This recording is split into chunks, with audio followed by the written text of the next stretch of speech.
jabbiloota koo ya jabbiloota odaa jalaa kan nama nyaatu nu keessa jira.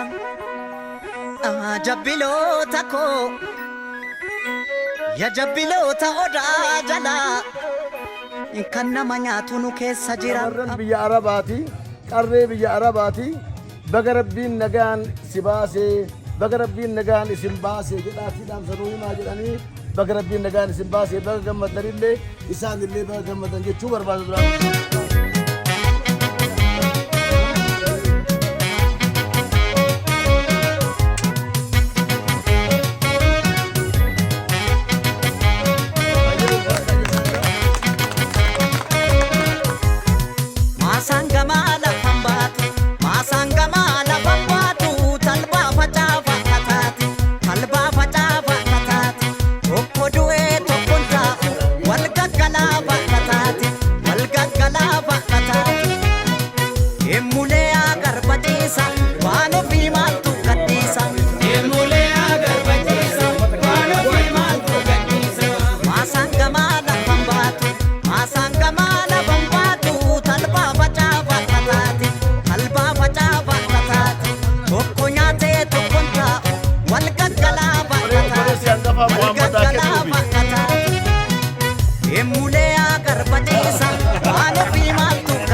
Gaafa dura OMN eegalerraa kaasuuti uummanni keenya Saawudii biyyoota arabaa jiru gargaarsa addaa nu godha. Haalaan isaa guddachuu miti. Haala rakkisaan san keessatti nu gargaaranii yeroo hunda gargaarsi isaan nu kennan kan irra nama dhorku, kan nama xiiqachiisu, kan hedduu gara tokkoon hamilee namatti kaasu, gara biraatiin immoo dhugaa isaanii tana, xaarii isaanii tana, fuuraa isaanii tana bakkaan ga'uu dhabuun kan irra nama kutu ture dureesi. Amma sanuma yeroo ammaa kana akkuma beektan sababa wal dhibbee biyya kanaatii fi biyya saniitiin lammiileen keenya hojiif jecha asii rakkatanii rakkoo jala deefaa biisan dhaqanii achitti immoo rakkoo hamaa keessa jiranii sanis furuudhaaf bifa adda addaatiin yaalii godhaa jirra. Haaluma san keessatti haala hammaataa san keessatti illee keessattuu shamarran haala biyya san keessatti baay'ee rakkisaa ta'een jiraachaa saba isaaniitiif uummata isaaniitiif kabajaa Oromummaa fi Oromoof qabaniif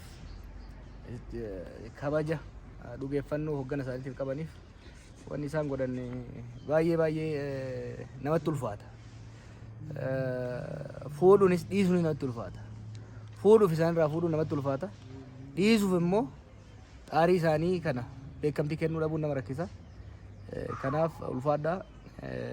Rabbiin uummata keenyas isinis rakkoo kana keessaa baasee nagaa wal nu agarsiisu nullee aga dandeenyu sagal lubbuun keessa jirtutti isin hin dagannu, saba keenya hin dagannu, saba keenya hin gannu.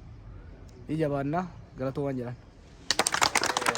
Obboleewwan keenya bakka san jirani isaan biyya ormaa jiru rakkoo hedduu keessa too jiranii nu yaadatanii qaamaanis hamileedhaanis maallaqaanis waan hundumaanis nu bira dhaabbatanii waan qabanirraa biyya ormaa keessatti rakkoo guddaa keessa ta'anii nu yaadachuu isaaniif baay'ee isaan galateeffannaa. Ammallee Rabbi nagaadhaan biyya isaaniitti haa galchu, waan isaan hojjetan immoo Rabbi haa barakachiisu, biyya isaaniitti isaan haa deebisu.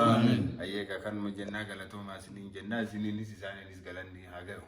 Dhageettanii gaa ulfaadha ilmaan teennaa bara dheeranuu hojiin rakkattanii guutuma uummata hojiin rakkataa turtanii ijoolleen biyya Arabaa ofii keessaniitu rakkoo keessa jirtanii tola keessa hin jirtan akka isin jirtan hin beekaa isin keessa jiraadhee ture.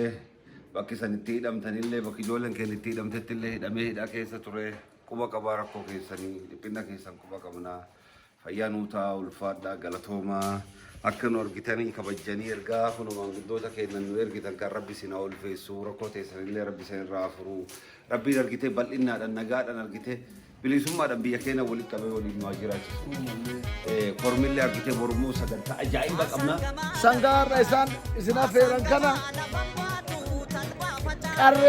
qarree biyya ambaa jiranitu isaaniif jecha kaleessallee wayita isaan hidhaa keessa jiran du'aayilleen yaadalleen harkalleen haga danda'an waliin turan Ardallee biyya jiraanneetiin gammachuu isaanii dhaqnee isaanirraa qoodamuu baannullee akka waan jirutti walirraa haa fudhannu jedhaniitiniin waan qaban walitti cimmisanii as erganii isaan immoo sangaa kana eega fudhatanii booda biyya Arabaa keessa jira waliin banii shamarran jechuudha as erganii eega fudhatanii booda lakkinu amma isaan nuu kennan kana nullee warruma nu waliin hidhame isa waliin nyaanna jedhaniitiniin sagantaa kana isinii qopheessanii galata guddaa akka qaban ijoolleen teenna biyya Arabaa jiran akka qaban galata kanumaan galanni isaanii akka ga'u isinii ibsuu barbaadaa takkaa galata galchaaf.